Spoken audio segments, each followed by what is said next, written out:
you can change the name of your show and description and artwork really, really easily. It's like, oh no, should I make it blue or should I make it pink? Or should I have this show be named this or should it be named that? Or should I change my podcast description to this or that? And it sometimes hinders people taking action, or they become so afraid of changing things up, thinking they're going to lose so much.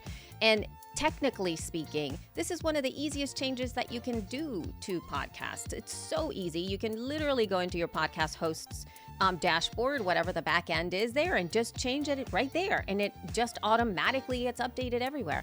So there really isn't any technical bad stuff that happens if you change these things. In fact, you can change it all the time. I've known many people who have rebranded their shows, changed their name, kept it the same, but just made it visually different throughout many times, not just one time. And you just keep iterating on it. So never be afraid of that.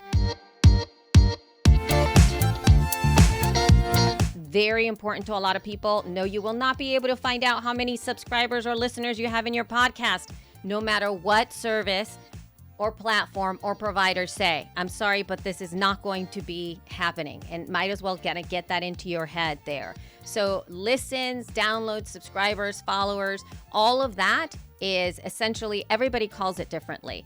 Podcast hosting providers, advertising platforms, podcast apps, they all have a different name for the same thing. It's essentially the same thing most of the time.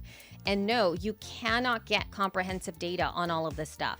Apple Podcast doesn't talk to Spotify, Spotify doesn't talk to YouTube, et cetera, and so forth. And so you do have to go into all of these different places to compile that data so that you can gather it for yourself.